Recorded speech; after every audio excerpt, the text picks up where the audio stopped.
अभी हम लोग जलवायु इस पाठ के अगले विभाग में पहुंच चुके हैं। तो चलिए बच्चों आगे बढ़ते हैं। वर्षा ऋतु या मानसून का आगमन किस तरह से होता है?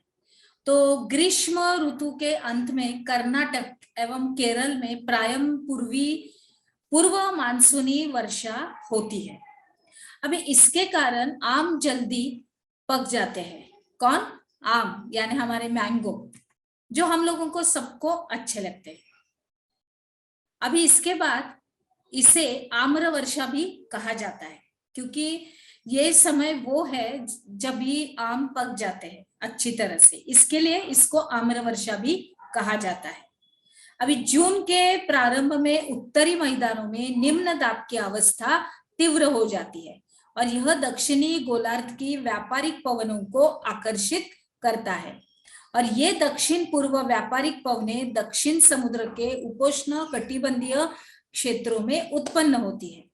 चूंकि ये पवनें गर्म महासागरों के ऊपर से गुजरती है, इसलिए ये अपने साथ इस महाद्वीप में बहुत ही अधिक मात्रा में नमी लाती है और ये पवनें तीव्र होती है तथा 30 किलोमीटर प्रति घंटे के औसत वेग से चलती है और जो सुदूर उत्तर पूर्वी भाग को छोड़कर ये मानसूनी पवनें देश के शेष भाग में लगभग एक महीने में पहुंच जाती है।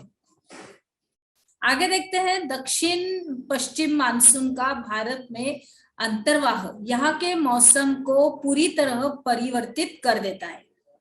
मौसम के प्रारंभ में पश्चिमी घाट के पवनमुखी भागों में भारी वर्षा लगभग 250 सेंटीमीटर से अधिक होती है और दक्कन का पठार एवं मध्य प्रदेश के कुछ भागों में भी वर्षा होती है।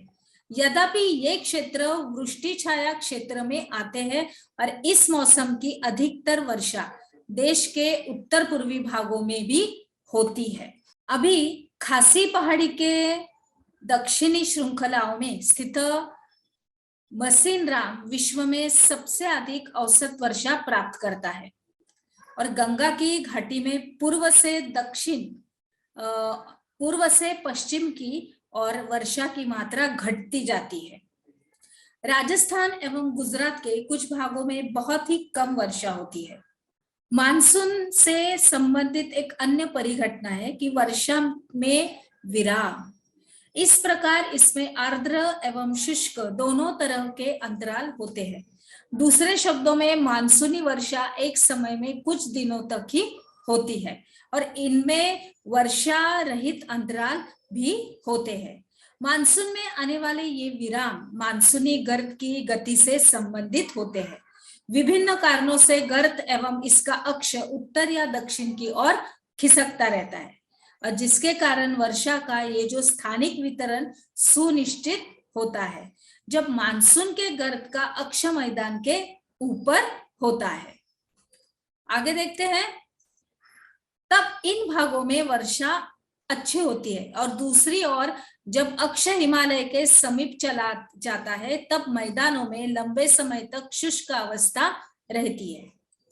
आगे बढ़ते हैं, अभी हिमालय की नदियों के पर्वतीय जलग्रहण क्षेत्रों में भी विस्तृत वर्षा होती है और इस भारी वर्षा के कारण मैदानी क्षेत्रों में विनाशकारी बाढ़ें आती है एवं जान एवं माल की भारी क्षति होती है। उष्णकटिबंधीय निम्न दाब की तीव्रता एवं आवृत्ति भी मानसूनी वर्षा की मात्रा एवं समय को निर्धारित करती है। यह निम्न दाब का क्षेत्र बंगाल की खाड़ी के ऊपर बनता है और तथा मुख्य स्थलीय भाग को पार कर जाता है। यह गर्त निम्न दाब के मानसून गर्त के अक्ष के अनुसार ही होता है। अभी मानसून को इसकी अनिश्चितता के लिए जाना पड़ता है।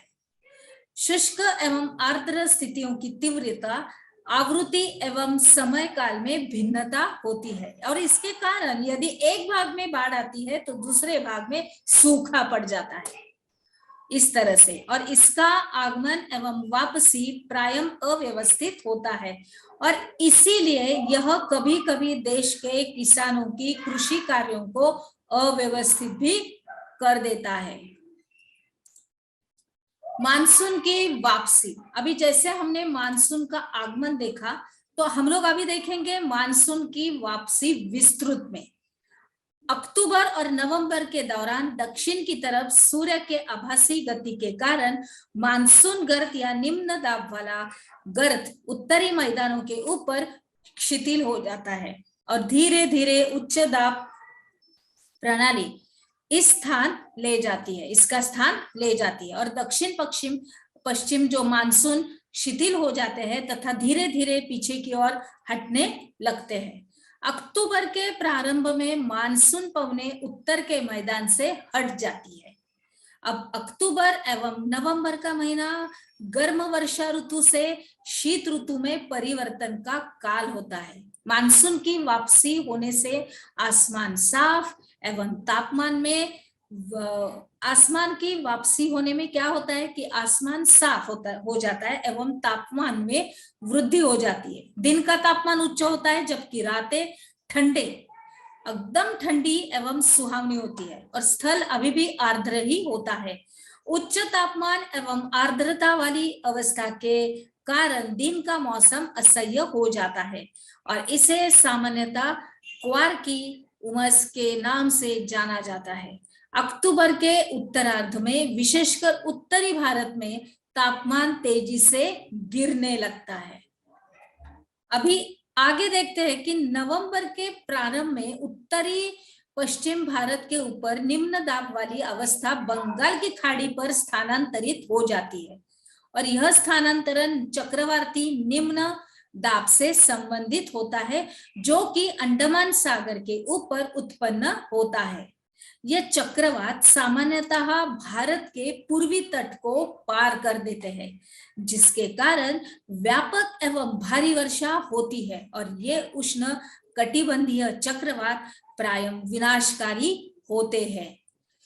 आगे देखते हैं बच्चों हमारी नदियों के बारे में। तो गोदावरी, कृष्णा एवं कावेरी नदियों के सघन आबादी वाले डेल्टा प्रदेशों में अक्सर चक्रवात आते हैं जिसके कारण बड़े पैमाने पर जान एवं माल की क्षति होती है।